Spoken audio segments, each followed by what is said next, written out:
ایک جوہری تھا سنہرا، تو اس نے مختلف ڈبیاں کھول کے لوگوں کے سامنے رکھی اور ایک موتی نکال کر کے کہا کہ یہ موتی شب افروز ہے، رات کو چمکتا ہے، اور اس وقت دنیا کے اوپر جو قیمتی ترین موتی ہیں ان میں سے ایک موتی یہ میرے پاس ہے۔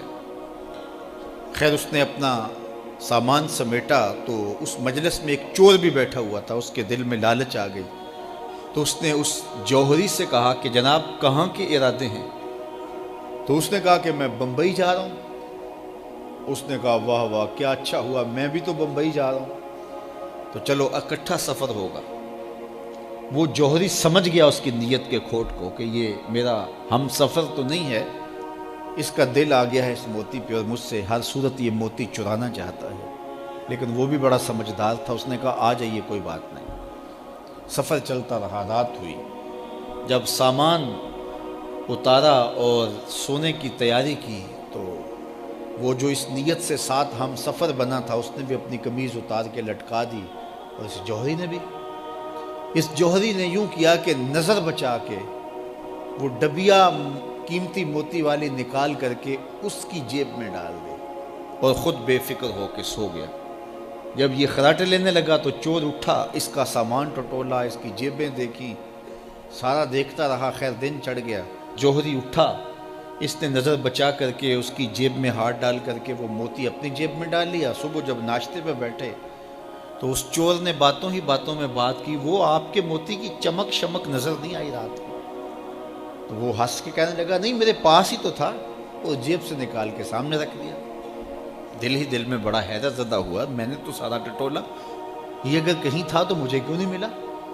چلو آج صحیح۔ اگلا دن آیا تو پھر اس نے قمیض اتار کے رکھی اور اس نے نظر بچا کے اس کی قمیض میں وہ موتی ڈال دیا اور خود بے فکر ہو کے سو گیا۔ یہ ساری رات اس کے سامان میں، اس کے لباس میں تلاش کرتا رہا اور وہ مزے سے سویا رہا۔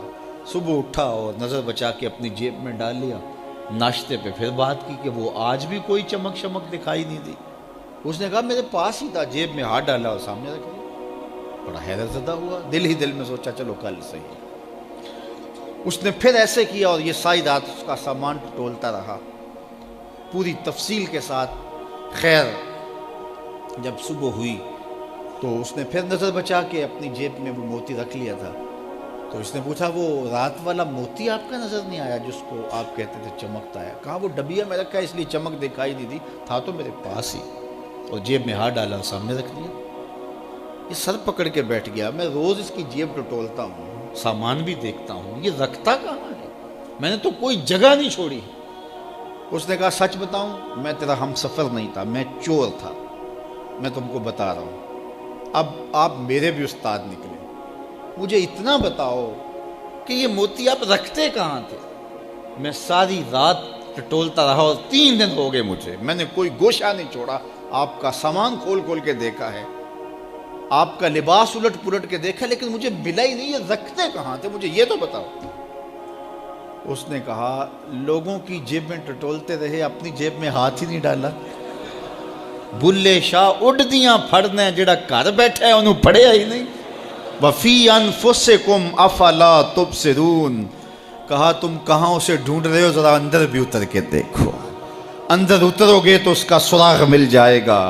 نہ مسجد وچ نہ مندر وچ لب یار نو اپنے اندر وچ، جب اپنے اندر اترو گے تو پھر سراغ زندگی نصیب ہو جائے گا، عرفان ذات ہوگا تو پھر عرفان الہی نصیب ہوگا۔ لیکن ہم دائیں بائیں ڈھونڈنے نکلے لیکن اپنے اندر اتر کے نہ دیکھا۔ تو سراغ زندگی ملتا ہی تب ہے جب اس کی چوکھٹ پہ جھکنا بندہ سیکھ جاتا، تو اس کی چوکھٹ پہ جھک کر کے زندگی کی سربلندی حاصل کیجئے اور مقصد زندگی حاصل کیجئے۔